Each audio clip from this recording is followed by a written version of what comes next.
Here we go, episode 129 of the Hardline Sports Talk. I'm Michael Merlo. That's John Michael Masiri on the other side of the screen. JM, before we get to all the housekeeping, how we do it on this Thursday night? Doing good, man. Back in the online format. Had to switch it up this week. Good to be back. I liked your little mini episode last week. I always enjoy those. I feel like you kind of get locked in and go on your little monologues. I had like a nice little rant to myself about the Mets, and it was funny. It was fun. I went back and watched, and I was laughing. You know what I could see you in, like a role, and I'm not like, you don't talk like this guy in any form. But like, you know how like Bob Costas could just sit there and like tell a story or whatever on the broadcast? It's very annoying. But if it's not on the broadcast, if it's just in a YouTube video or a MLB Network special, he could just sit there and talk, and you'll listen. I think you have that quality. That's a serious compliment. I think you keep people engaged. It is a compliment. It's a serious compliment. So thank you. Plus, I do try to do that. You know, with those striking baby blue eyes. Wow. How could I not, keep watching? This will get clipped up by our friends. Yeah. But yeah, it was good. It was a good little mini monologue there. You gotta like shoot down, the casual sometimes, and that's what I was doing. That's what that little monologue was about. But lots to do today as the NBA season winds down. We got, a close MVP race. We got the East. The Eastern Conference is incredibly tight. Pause. The Knicks just won a big game against a banged up Cavs team. So we'll get to all that in a little bit. Celtics team. Yeah, I knew that too. I literally knew that. That's my bad. They were banged up, but everybody played. Okay, they were questionable before the game. They were bailed. They all played. They all played. Oh, they didn't play. Play against the Bucks the other night. They all played. No, they came back. The starters didn't play against the Bucks the other night. I don't believe so. No, they were all listed as like questionable for this game and on the injury report. And then come game time, they were like, "Oh, never mind. Everybody's all good." Yeah, full starting lineup. Win for the Knicks tonight. Yeah, the game's over, right? They won. Yeah, they took them out. They took the starters out in the third quarter with 2 minutes left. Wow, it was they're down by 30. Wow, what a win for the Knicks. Yeah. And Brunson played. He looked good. No injuries. Like, what did I see in our little group chat there? What Brunson got taken out at like the end of the game, went to the locker room. I think he was just like a little like banged up. It didn't really look like anything. I think he might have like tweaked his ankle at the end there when he had a couple free throws towards the end of the third quarter, but nothing to be concerned about. We'll talk a little NBA in a little bit. We are going to start, though, with baseball. And the biggest story, I think, around baseball right now, you could argue it's Ohtani, and you can argue a couple of other things. But I think the biggest thing, shout out Ippei, worst gambler of all time, possibly. Is he worse than Phil Mickelson? That's the discussion we have to have. The text messages coming out are hysterical. Yes. He was like, please, bro, like, I swear on my mom, like, I'll pay you. It was like, literally, I got the money. It was your favorite high school degenerates texting their illegal bookies, but just multiply the money they're gambling by millions. That's what Ippei was doing, these text exchanges. He was betting college soccer. Yeah. College soccer. So listen, that's not bad. I know a couple people, cough, cash, that were betting Korean baseball at 4 a.m. I don't know. College soccer's bad. That's bad. Listen, here's the problem, okay? Ohtani, I still do not believe that Ohtani was clueless on all this. I still cannot believe that. No way. Come on. If you're Fred, if you guys are sitting down, right? If me and you were sitting down at your house, right? You're like, what do you want to put on? There's nothing on. Yeah. Yo, put on a movie. Can you? You got the girls' college soccer channel, the American Midwest Conference. You got that on, dude? How put that on? Well, how about this? This guy was apparently sweating like $160,000 bets, okay, that he was wagering at one time on one bet. I don't care how great of a poker face you have. If I was hanging out, like let's say he's hanging out with Shohei Ohtani, if I was with my friend while I had a $160,000 bet going, I wouldn't be able to just act normal, like not check my phone and like, you never thought Ohtani was like, yo, like why are you checking the college soccer score, man? Like, what's that about? Bad. He's like, oh, nothing. I just a big fan. Yeah, no. Ohtani, he was a smart guy, has a lot of people working for him, made sure he deferred the entire contract so that he could help the team out and also not have to pay a lot of state income tax in LA. He can collect it wherever he's living in, Florida, wherever, Arizona. You're telling me 16 million now because that's what he took from 16. That's the new number. You're telling me he didn't know 16. Come on. His lowest bet though was $10. He was in the depths of hell. He had gotta throw out a couple dreams. He had $10. He went all the way down to $10. That's all he had after starting with millions. Or he started with 10. I want to hear. They're saying how much he bet. I want to hear what was the best parlay he hit. Like, let's bring out more stuff. How was it? You got the stats. If you have these stats, the bad. Give us the good. Yeah, give come us on. the good here. Did he hit a heater? 12 leg? He must have went on a heater. I mean, if he's going this long, he had to have gone on a heater. This whole situation, I think, is hysterical. It's funny. It's tough to believe, and I hope Shohei's not implicated. I just can't believe he's not. I can't believe he doesn't know. Like that's the thing that's kind of tough here.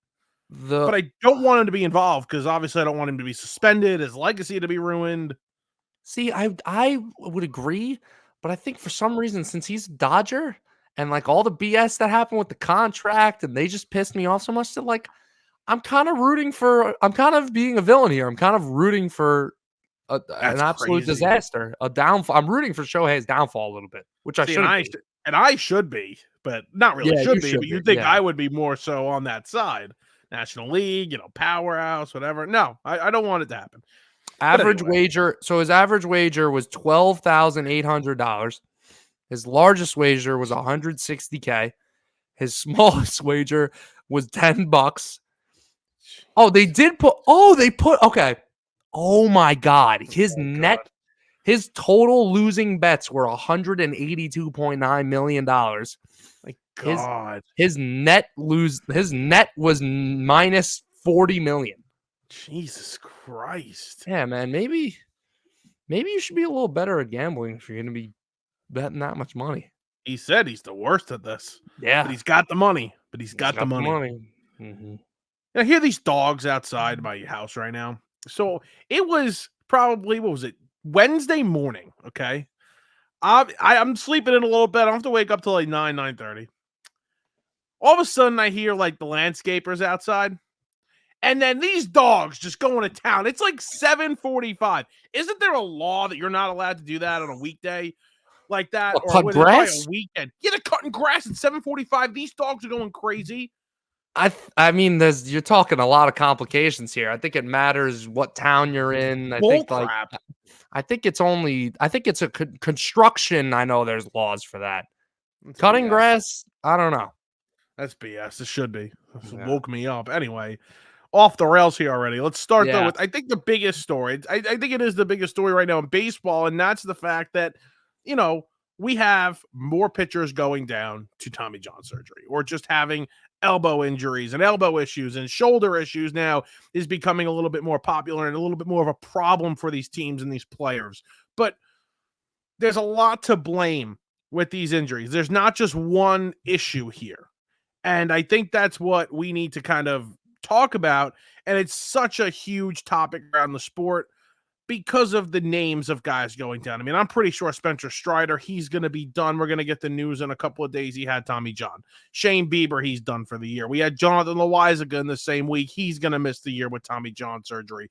How many other pitchers that I'm missing? Shohei Ohtani's out with Tommy John surgery. There's a laundry list of players out with big arm, big shoulder injuries right now. Well, first of all, it seems like every other pitcher in the big leagues at some point has had Tommy John surgery. You got guys who've had multiple Tommy John surgeries, like Jacob deGrom, Nate Eovaldi. Guys, I mean, it's happening constantly. This is my problem with it, though. Major League Baseball, I think out of the three sports, we're not going to count hockey. I think we're not big hockey guys here. Basketball, football, and baseball. Out of those sports, Major League Baseball takes the cake when it comes to internal conflicts, right? There is no sport that has a bigger issue between owners and players than Major League Baseball does. Think about all the problems over the past couple of years that there have been between the players and the owners about contracts, the lockout during the COVID season, the COVID season issues with the prorated salaries and this and that. Then the lockout season where they went into a lockout for like 2 weeks, started the season late 2 years ago, right? Now this with there's been problems with the sticky stuff. There's been problems with the pitcher. Now they're talking about the pitch clock. it is such a bad look for the sport, and it's why they're losing people. And I gotta say, usually I side with the players, right? You all like that's just the side I always seem to fall on. This whole thing where the players union is trying to blame the pitch clock because some of the pitchers don't like it and they're just going to use it as a scapegoat to say that's the reason why pitcher injuries are happening now is the biggest joke I have ever heard in my life. Why are we acting like all of the sudden elbow injuries are becoming a problem in the MLB? It's been this way for a decade. I remember when the Yankees got Masahiro Tanaka from Japan, and he had the problem where he partially tore his UCL, and he was always a ticking time bomb. Mind you, he came over in 2014. That's 10 years ago. And I remember at that point, Tanaka was not some special case. I mean, guys were getting Tommy John like it was nothing. Everybody knew what Tommy John surgery was by that point, and it was already so common in the big leagues. So to use the pitch clock as the scapegoat here is pathetic. As if these guys haven't been chasing velocity now for years and years and years. Exactly. Listen, could the pitch clock be one of the issues? It could be. There isn't some crazy uptick right now. It's just a continuation of the problem we've been seeing for the last 3 to 5 years. Now, like you mentioned, they're scapegoating the pitch clock. I don't believe it's the pitch clock. I really don't. Is it part of the problem? Possibly. But and MLB said this. There's not enough evidence for them to say that this is hurting the pitchers. Now, let's say there was. Don't you think Major League Baseball, would have tested this? And listen, they don't get many things right, but it is good for Major League Baseball that their aces, their best players, are out there every 5th day. That is a good thing for the sport. So if it was hurting them, the players were continuing to get hurt because of the pitch clock, and there was evidence, Major League Baseball would get rid of it because that's a bad thing for the sport.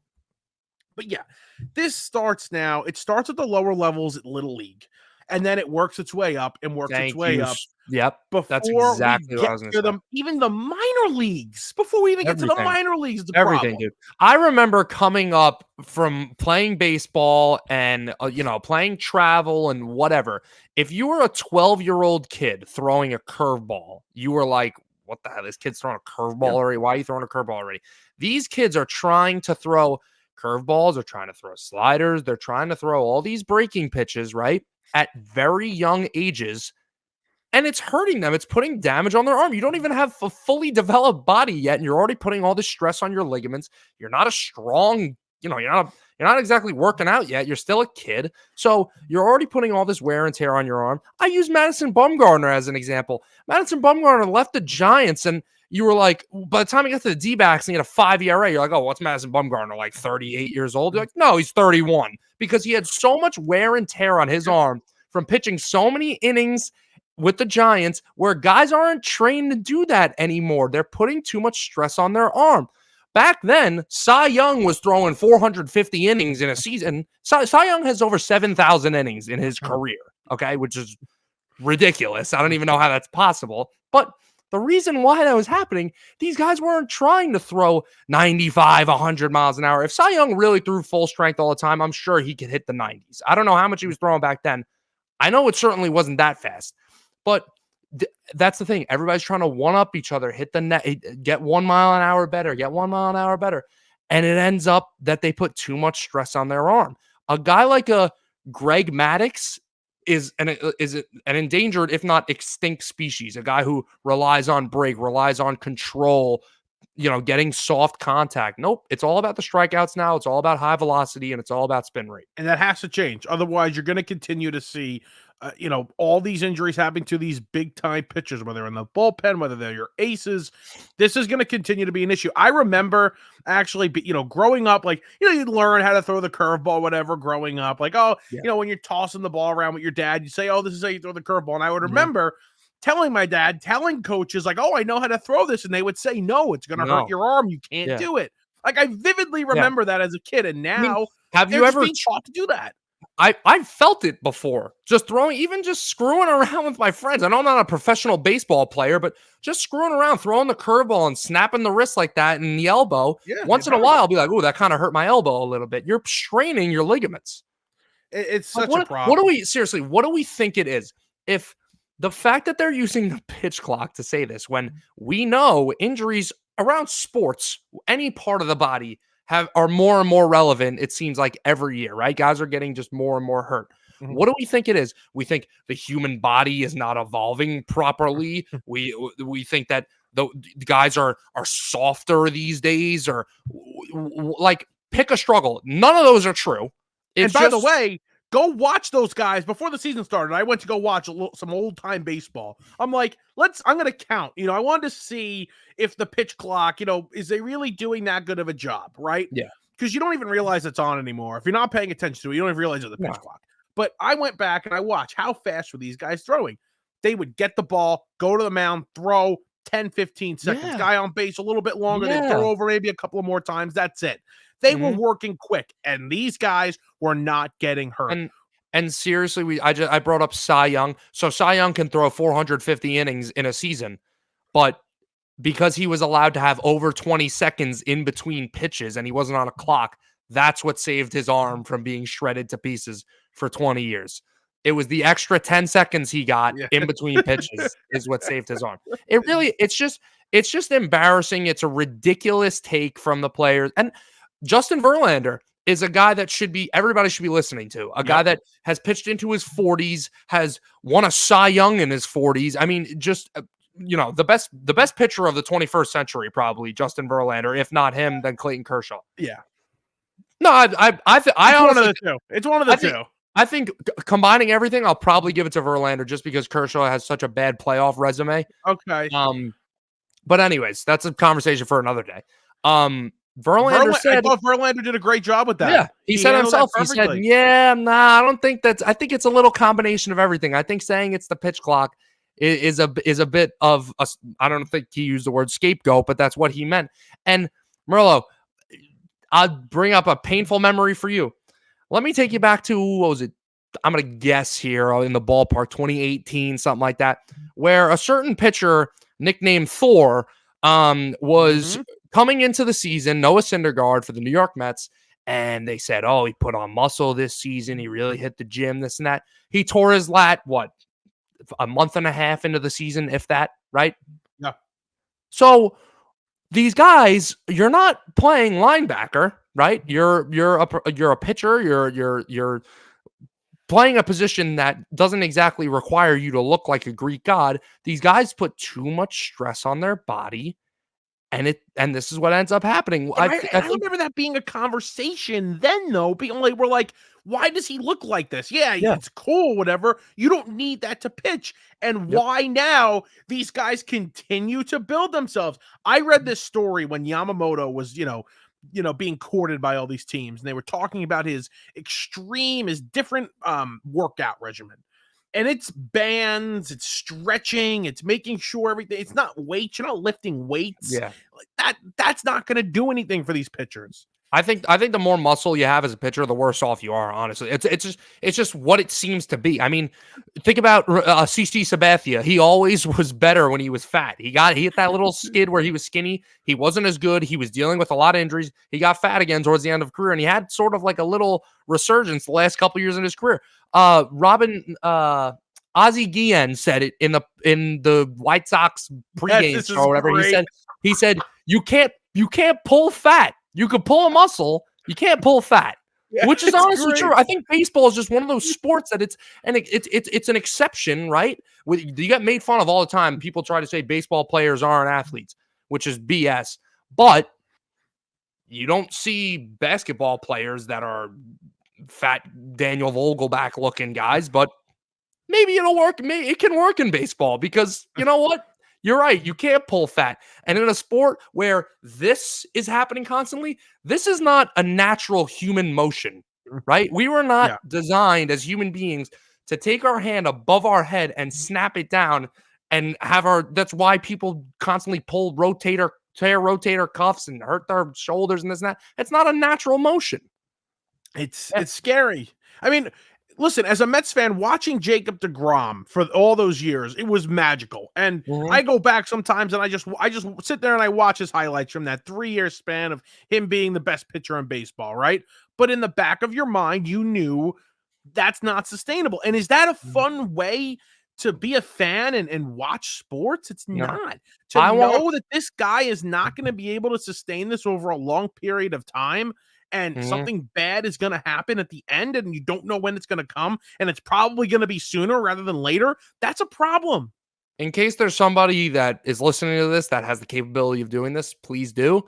They need to come out with a study to find out, take the 50th and upper 50th to 100 percentile of fastball velocity or average velocity and spin rate, and see the rate of Tommy John surgeries for those guys, and then do the opposite. Take the bottom 50% and do the same exact thing. I guarantee you that the guys who have lower spin rate and lower velocity have less Tommy John surgeries. You want to hear a crazy it's just story? A fact. I would bet my life on it.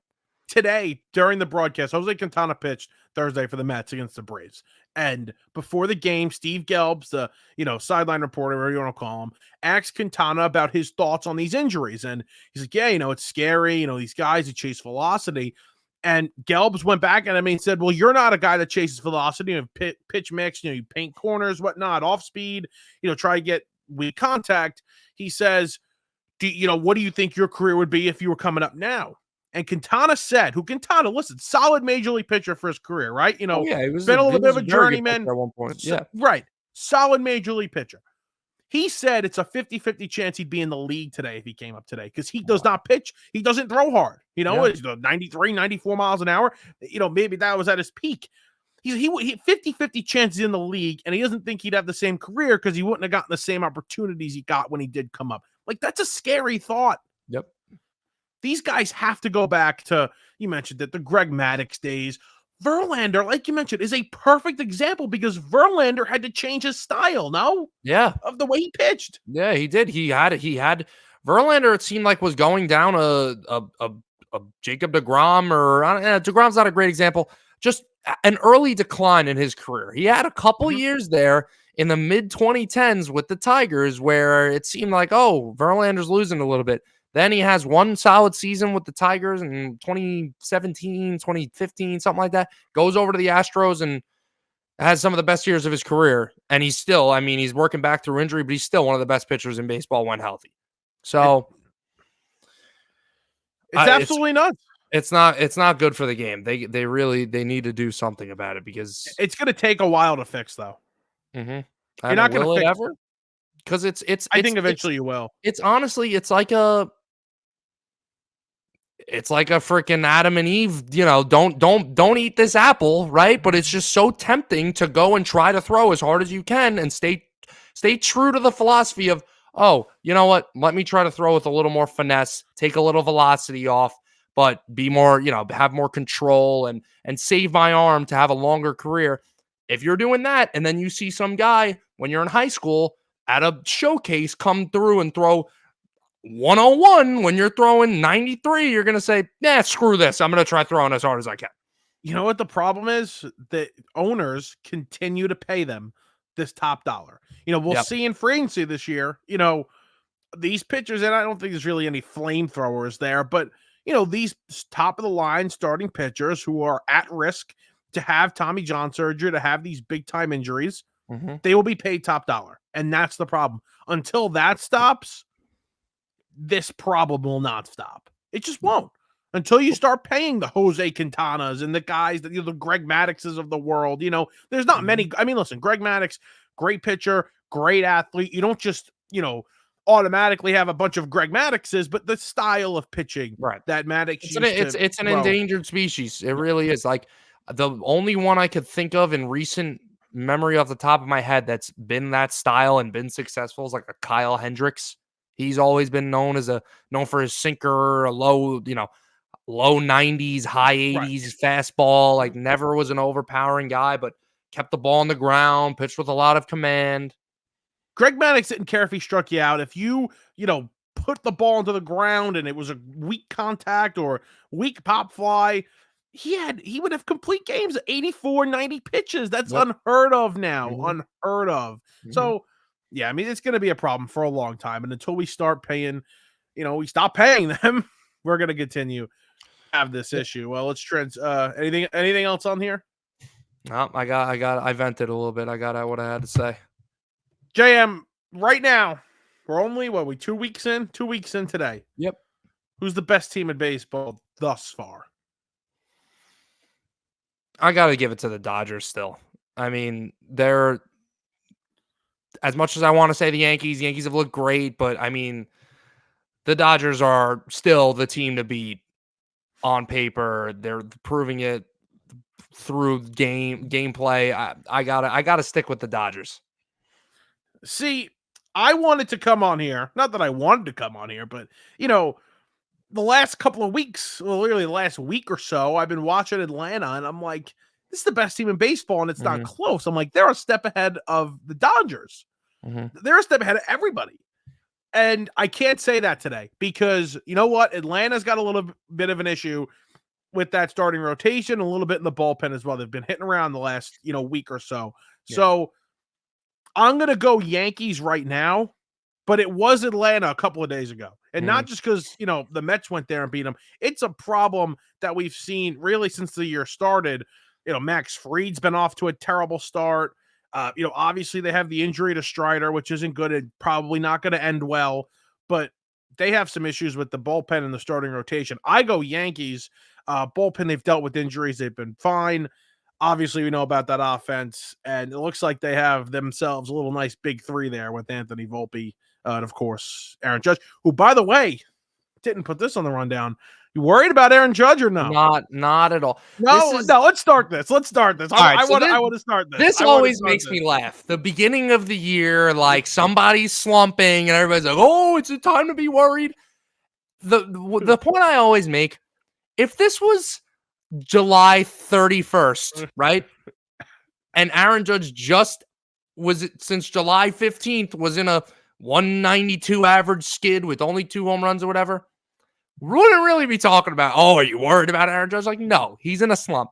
Since it's the beginning of the year, oh my God, let's make a really big deal out of it. Is Judge in a slump? Oh, well, he had the toe injury. The Dodgers ruined his career. Like, no, relax. He's gonna be fine. Oh, you can tell he's still having good at bats, right? He's striking out a little more than he should be, but that comes with slumping. He's just missing pitches, off the end of the bat type stuff. His swing looks good. He doesn't look like he's never hit before. Aaron Judge is going to be just fine. Oh, so he doesn't look like Francisco Lindor batting 089. No. But this is the thing. We can't, we're not gonna start a segment right now by saying, is Tyler O'Neill a top 5 outfielder in baseball? Like, we're not gonna do that. Tyler O'Neill is hitting the cover of those 6 home runs. He's breaking windshields in the Fenway parking lot. But we're not gonna start that conversation. So hey, we've seen this from Tyler O'Neill before. If we don't, we have. If we don't treat the surprise guys through 2 weeks like they're MVP candidates, let's not treat the MVP candidates like they're dog crap like Aaron Judge through the first 2 weeks. There we go. It's too much. It's Aaron double Judge standard. Will be fine. Aaron Judge will be fine. How about you haven't been to Yankee Stadium yet, have you? I have not, and I've been itching. I was like, this weekend, I was like, oh, I got to go to a game. I'm like, crap, they're in Cleveland. Cleveland, that's real nice. Yeah, so haven't been yet. Been dying to get back there. Probably next weekend. I don't know. I'm assuming they're going to be home next weekend. I don't know who they're going to be playing. I haven't looked that far ahead of the schedule. They're playing the Rays next week. Oh, they got a 4-game set during the week next week, or 2 weeks from now against the A's. You'll be there. That's the hottest ticket in town. I got to see Shea Langoliers in person. Yeah, to get there. Well, they have this reliever. What, Mason Miller? He's throwing 104 miles an hour today. Going back to the conversation we had before, they were like, "Oh, Mason, he's hitting 103." The first top comment said, "He's questionable with elbow soreness." He'll be on. He'll be on that list soon. I hope he's not. I wish the guy well, but the problem is it's posted everywhere. Oh, look, he threw 104 miles an hour. Yeah, that's the problem. What about Paul Skeens? What's going to happen when he comes up? Like, it's God. Yeah. The one thing I could think of is, could Paul Skeens actually throw 106? Is he taking a little off? Like, is 101 like just Paul Skeens taking it easy? If it's not, but some of these guys, not to go back to this conversation, but some of these guys say that. Jeremy Hefner, the Met pitching coach, he would tell DeGrom, go 70, 75%. Yeah. and he's throwing 95, 96. And Mhm. Hefner's like, what the hell are you doing? I told you to chill out. He's like, this is chilled out. Yeah. It's like, that's the problem. Yeah. That exact point is the Mhm. problem. Mhm. Anyway, where the hell were we? Oh, how about Juan Soto signing baseballs in the middle of games? That's good. Yeah, that was funny. That was funny. He's something different. He really is. It's a culture shock for some of these Yankee fans. I'm sure the Vinnies from Staten Island are still not sold on it. I'm sure that he's a little too flashy. How though? I mean, it's like But I you love it. see I it, he think backs it up. the guy's got swagger. Exactly. He backs it up. I think that him, Verdugo, and Stroman have, even though, Stroman, he's got you blocked on Twitter. I've No, had we're unblocked. We're oh, you're unblocked. unblocked now. He unblocked everybody from New York, I think. Oh, really? Good for him. Okay. Yeah. We had a feud on Twitter a couple years ago because he used to talk a lot of crap about the Yankees. That was all he talked about Cashman. Now it's all good. Now he loves it. Whatever.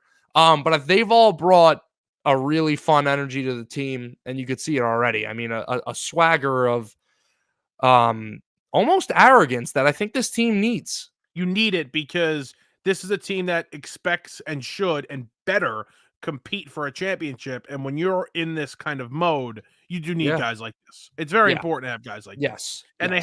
they have that feel of Yes. come get us. I mean, the Astros have had it. The Astros had those guys. They've had it.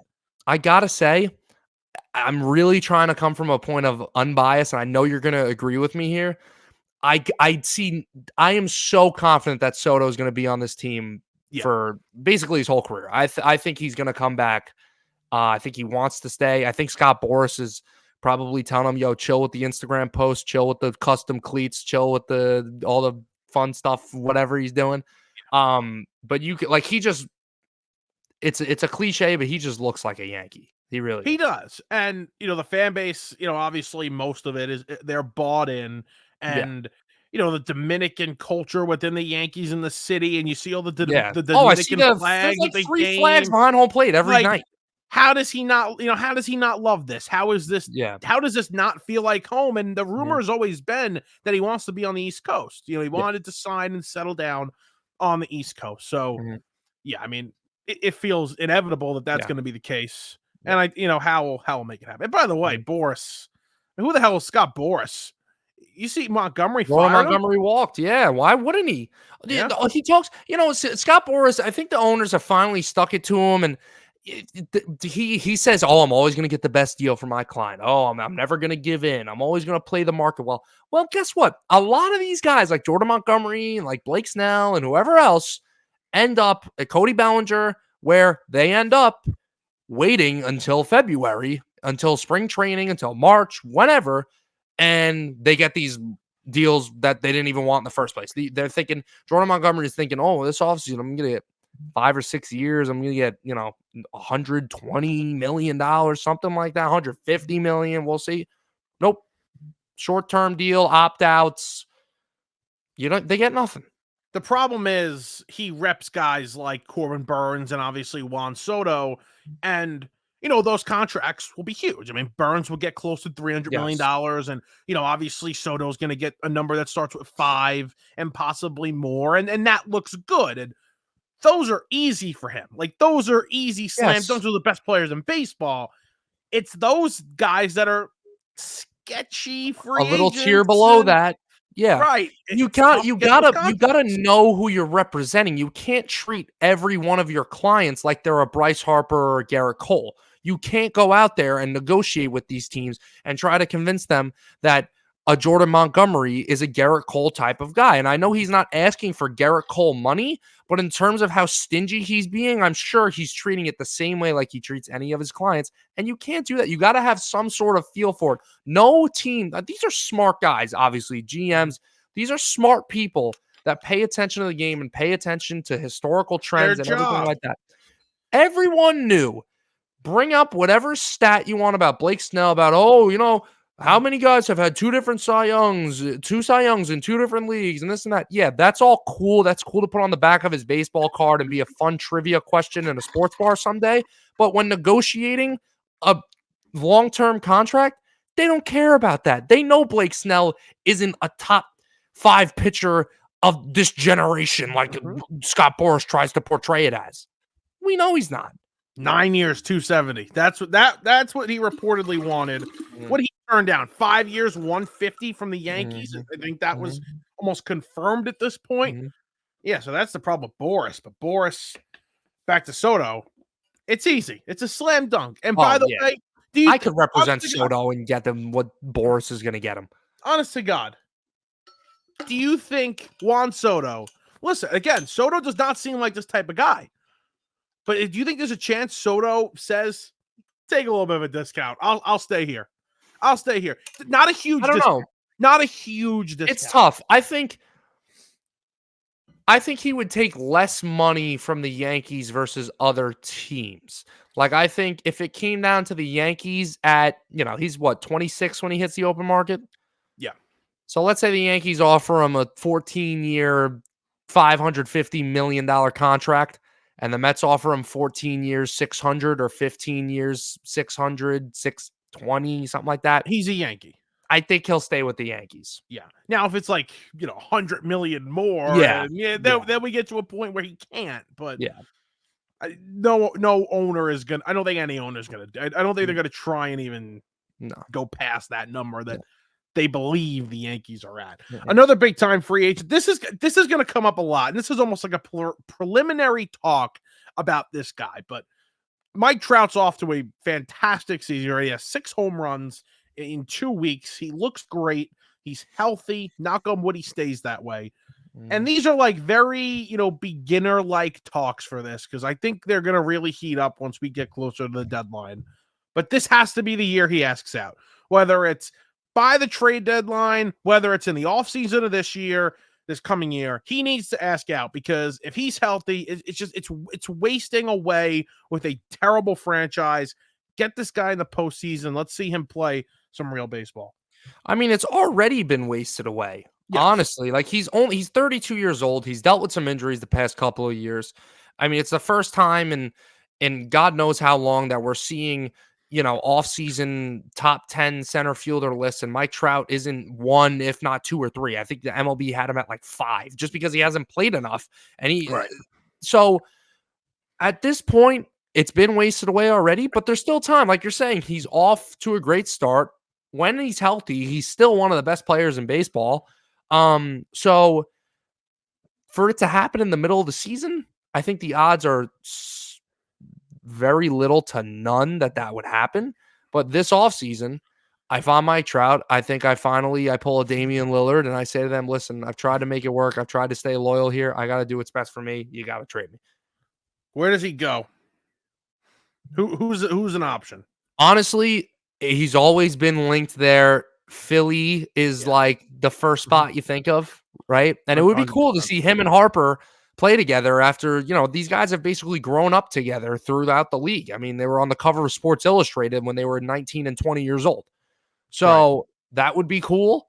I don't know. The Yankees are out. And I mean, I don't think the Mets are in the position as a franchise to do that. I think they just got a lot of young prospects and are going through a little mini, not even rebuild, more of a retool, and they have some young. I wouldn't do it. I think for the Mets to pull a deal where they're giving up Alvarez and Acuna and Mauricio and whoever else would be stupid. Ryan Clifford, whoever else they would have to throw in that deal to blow up their farm system would not be smart.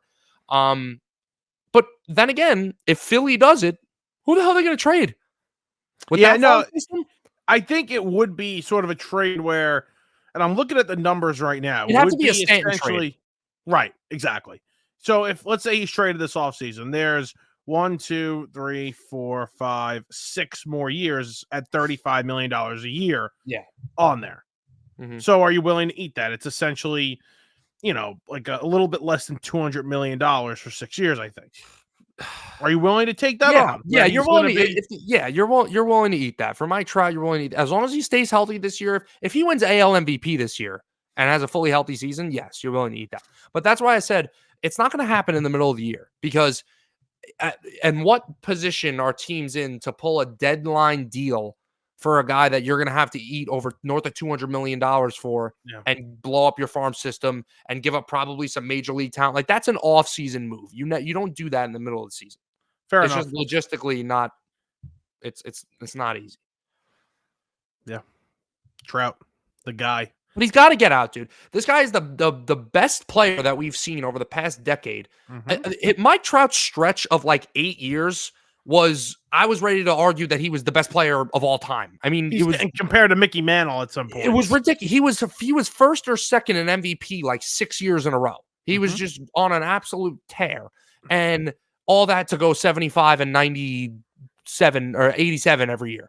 So the fact that he's had a three game, I don't think he has his first postseason hit yet. No, he doesn't. Or he has He one. played 3 games in 2015 against the Royals and got swept. Yeah. That's it. In his MLB career, we're talking about one of the greatest players to ever play the game. He's a top 5 outfielder of all time. It's a problem. He's going to get out. He'll be out this offseason. Yep. He's gone. They're going to trade. They're going to trade him. They're going to trade him to Philly.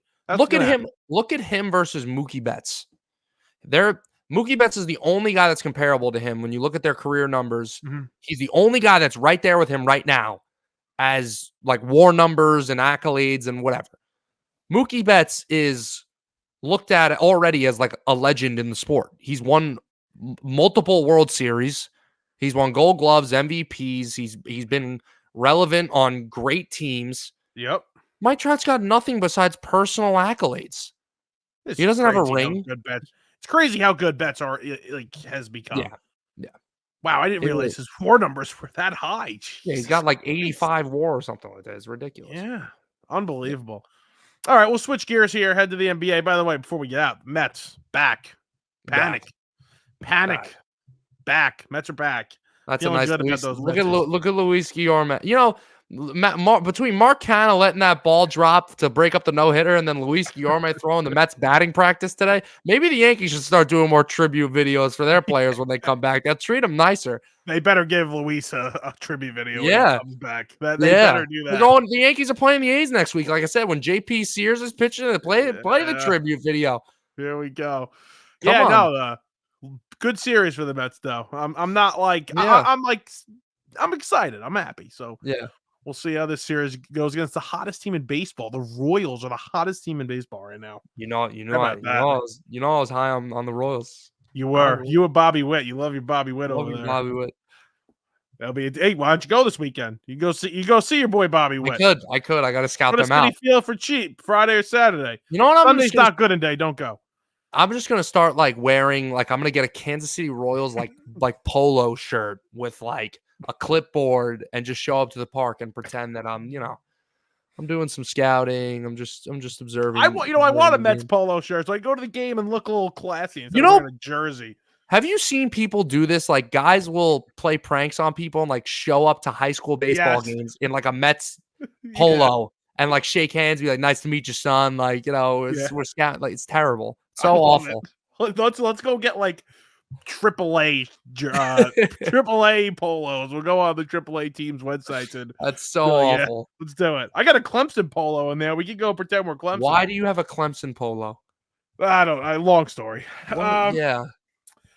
Anyway, the NBA, the Knicks just won a big game, as we mentioned before. They beat the Celtics of 62 wins. Jesus Christ, as we wind down the NBA season's, what is that, 80 games? That's quick math right there. So 2 games left for most of these teams. Yeah.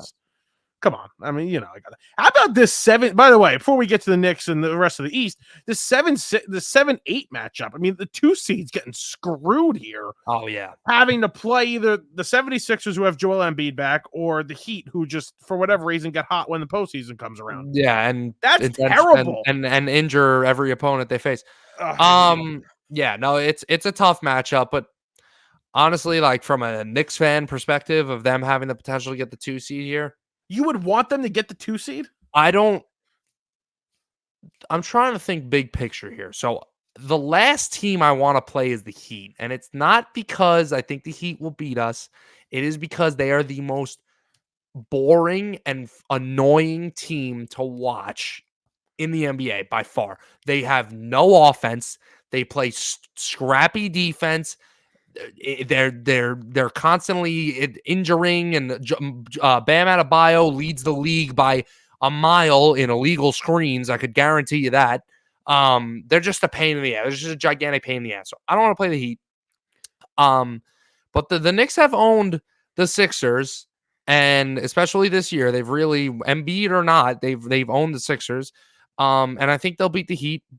And the reason why I'm thinking big picture is you got to have home court advantage for the next round. So, So if you end up Milwaukee, you want it. right, if you end up playing Milwaukee as you're the 3, they're the 2, it's going to be a little tougher starting those first 2 games on the road. And obviously, if it comes down to a game 7, it's in their house. And, it also helps with the fact that if the Celtics somehow get miraculously upset in the second round, now you have home court advantage throughout the entire playoffs until the finals. So you would rather I'd rather have just the highest seed. I'd rather have the highest seed. You want the highest seed. You'll take that potential extra game at home, not even though you could possibly play Joel Embiid or Jimmy Butler. But there's also a possibility that we play the freaking Hawks.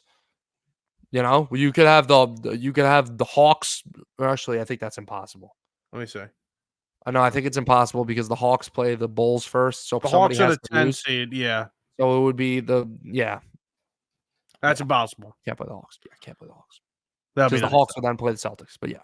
And you also want to avoid the Magic now because the Magic own you this year. Yeah, not worried about the Magic. When OG back, he'll clamp up Boncaro, and the rest will be history. All right.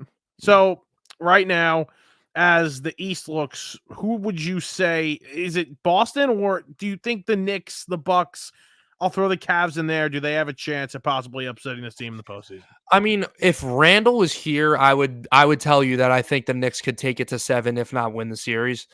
Unfortunately, he's not. And I mean, they've looked great. Brunson is playing at a level that is unbelievable, that even during the crazy Knicks stretch in January where they were 14-2 or whatever it was, and Brunson was playing great, this is the best he's looked all season. I mean, he's single-handedly been carrying them the past 2 or 3 weeks here. He came 1 point shy of 40 points again. He only played 3 quarters tonight. But no, honestly, I can't. The Celtics are just so good. And anything's possible. They're not the 73-9 Warriors good. That actually obviously ended up losing the finals anyways. But it's going to be really, really tough to envision anybody beating the Celtics team. But I do think the Knicks have the greatest chance. I think the Bucks have no shot to beat the Celtics. They might be a first-round bounce, especially now that Giannis is banged up. They've got upset watch written all over them.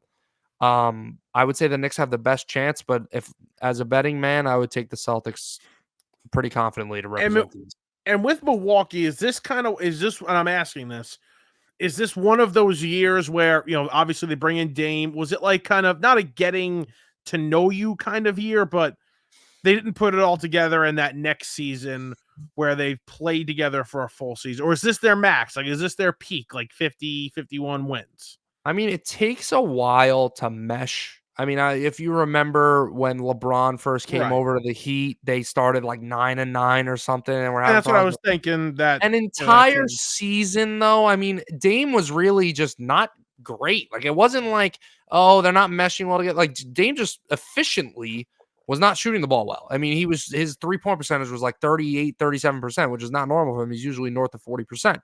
And I know he's improved since the break. But I just think this team, when they got rid of Drew Holiday and they lost some role players, I think they lost out on the defensive side of things, and they sort of lost their identity as a team a little bit. So, sometimes like you have Giannis. Giannis is the heart and soul of that team. Sometimes star power isn't exactly what you need. And we've seen, obviously, Drew Holiday is not the first, second, or third option with the Celtics. There's a lot of good players on that team. But we've seen he's had a lot of good success and fit very well into that Celtics team. So is it more of a matter of fit for Drew Holiday with the Bucks than you needed the talent of Damian Lillard? Maybe so. And then obviously the firing of their coach in the middle of the season. Yeah, it's tough. Is also tough to overcome, and bringing in Doc Rivers. And you can make the argument, should they have made that move? That's a debate. But I don't. It's another year with Giannis being banged up going into the playoffs. He had the same problem last year. It was a back injury, but he had the same issue of dealing with injuries, and they've already looked like really inconsistent and very vulnerable. I'm not high on the Bucks. Yeah, and Celtics love that Drew Holiday, 4 years, $135 million. No problem. Mm-hmm. No problem to Drew Holiday. That came out on Wednesday Yep. afternoon. I'm looking over here at the West, man. He's got this 9-10 matchup between the Warriors and the Lakers, 45-35 and 44-35. I mean, the West, an elite conference this year compared to, I mean, look at the East. Disgusting, that 9-10 matchup. Yeah. Yeah. No, I mean, it definitely is. I got to say, I think basketball's in a good spot right now in terms of like, there are 10 teams in the West that are good teams, right? In the playoffs right now. There's not a bad team. Like you just said, the 9-10 is a little is brutal in the East, but I think those top 8 teams are all good, respectable teams. So I just think the league is, besides the Celtics, we know the Celtics have like a 15-game lead. I think the league is you see it in the standings how close it is between the 1 seed in the West all the way going all the way down to the last seed. It's pretty close up there. And then you see how clustered it is in the East. I think the league is very balanced right now, and I think it's gonna. And it was the same way last year. It made for an entertaining playoffs. I think it's going to be the same way. I think you're going to see a lot of series going into 6 or 7 games in the first round. You're not going to see a lot of sweeps or a lot of 4-1 series going on. I think it's going to be really close, and I think it's going to make for entertaining playoffs. 3 teams bunched up there: the Nuggets, the Timberwolves, and the Thunder, kind of all competing still, only a half a game behind each other for the 1 seed. Right now, it's the Nuggets. Yeah. Are the Nuggets the best team in the West, or one of these teams do you think they're better this season? So, yes, they are the best team in the West. If I had to pick one team to bring them down, I'm pretty easily going to say the Timberwolves. Because of how well they've been playing without Karl-Anthony Towns and the fact that he's coming back now. So the fact that they're getting him back is huge. Then the next team from there, I'm going to skip over the Thunder. Really? Why is that? I know I honestly am tired of hearing it throughout the media. I think it's been too early, beaten like to a pulp. It's just, but I agree with it. They're too young. They're too inexperienced. They're too young. I think that plays a major factor, especially in that conference with a lot of experienced teams. I mean, you're talking about, LeBron or Curry, I would imagine are going to be in the playoffs. One of them is going to make it out of that plan. I don't think the Kings or the Suns are going to be the 2 teams. So you're going to have an experienced team there. The Clippers are obviously very experienced. Mm-hmm. The Mavs are experienced. Luka's, been in a lot of playoff series now. The Suns are experienced. So I think that's going to be their downfall, is just the fact that they're not. And I think they could make some noise. Maybe even, make it to if things really go well, Western Conference Finals, maybe. But I'm very confident they're not going to make it out. So the next team I would pick after the Timberwolves to represent the West, I'm skipping the Thunder. I'm skipping the Clippers. I'm going to go with the Mavs. They've been on a tear lately, and I think that the acquisitions they made at the deadline helped a lot, and Luka is that guy's a killer. He's just ridiculous. So if there's anybody that's going to go on a crazy run and carry their team throughout the playoffs, it's going to be Luka and the Mavs. Is Luka your MVP, or would you still go Jokic? So this happened last year with Embiid, and I was so adamant that he should not get the MVP because of the stupid voter fatigue. Jokic. Yeah, because it's just voter fatigue is saying, oh, we gave it to Jokic the last 2 times. All right, bro, damn, here's your MVP. Joel Embiid won the MVP award last year. Right. Luka's great. I'm torn, but just look at the matter of the fact that they're the 1 seed in the West. Jokic has played great again. He's just making things look easy again. I know how great Luka's been. I know the Mavs are on a tear. I'm still going to give it to Jokic because of how all-around great he is. If Luka was a bit of a better defender, I'd give it to Luka. I'm still going to give it to Jokic. And as I swipe on these ratings, people say there's an East Coast bias. Oh, East Coast this. I think the East Coast bias has actually been working against the teams in the East Coast and overall just East Coast bias in the country. Okay. Jalen Brunson's not even on this top 10 list I'm looking at in terms of MVP. I looked on ESPN a couple of days ago. He's outside of the top 5. What does Jalen Brunson have to do to get his name into these conversations, because the more you watch the Knicks and the more you watch Jalen Brunson play, if Jalen Brunson wasn't on this team, they might be, they might not even be in the play-in. This is why whenever I get crap from people about being too much of a stat head and this and that, this is why I'll always be a stat head, right? Because if you took Jalen Brunson and I didn't tell you that he was only 6'2", and I didn't tell you that he's not the most physically imposing guy, and that he basically can't dunk, and that he wasn't a first-round pick, and he came into the league after 4 years of college, and people wrote him off before he even came in, and he was a role player with the Mavs for the first couple of years. If I didn't tell you all those things, if I just showed you his statistics this year, the situation the Knicks are in with an injured Julius Randle, with an injured OG Anunoby, with Mitchell Robinson, who missed months. If I told you all that, plus his stats, you would say, this guy's top 5 MVP candidate. I mean, like, as high as you could take him before you get to your Giannis's and Lukas and SGA. Like, I'd probably put him 5 behind Giannis, Luka, SGA, and Jokic, right? Right.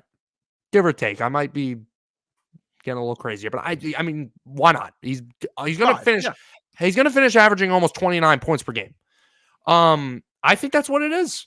I think we just get too caught up in players' appearances, their highlight plays, where they came out of college. Like an Anthony Edwards, first overall pick. The guy could jump out of the gym. He posterizes people. And Anthony Edwards is fantastic. I think he's great. I think he's going to be one of the faces of the league. And he already is becoming that.